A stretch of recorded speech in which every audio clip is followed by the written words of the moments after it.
দেশে আশঙ্কাজনক হারে বাড়ছে হামের প্রকোপ। গত ২৪ ঘন্টায় আরও ২ শিশুর প্রাণ কেড়ে নিয়েছে এই সংক্রামক ব্যাধি।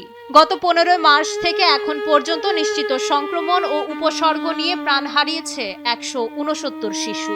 মাত্র ১ মাসেরও কম সময়ে প্রায় ১৯,০০০ শিশু এই ভাইরাসের কবলে পড়ায় সারা দেশে এখন চরম উদ্বেগ। তথ্য বিশ্লেষণে দেখা যায়, মৃত্যুর মিছিলে থাকা ১৬৯ জনের মধ্যে ২৪ জনের মৃত্যু নিশ্চিত হয়েছে ল্যাব পরীক্ষায়, বাকিরা মারা গেছে উপসর্গ নিয়ে। আক্রান্তদের বড় একটি অংশই ঢাকা বিভাগের, যেখানে রোগীর সংখ্যা ৭,৫০০ ছুঁই।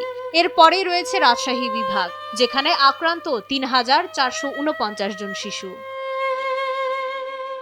স্বাস্থ্য অধিদপ্তরের তথ্য বলছে, প্রতিদিন শত শত শিশু নতুন করে আক্রান্ত হয়ে হাসপাতালে আসছে।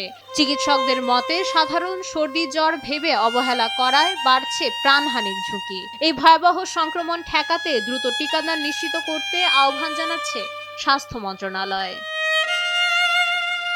মাইশা মালিহা, সময়ের আলো।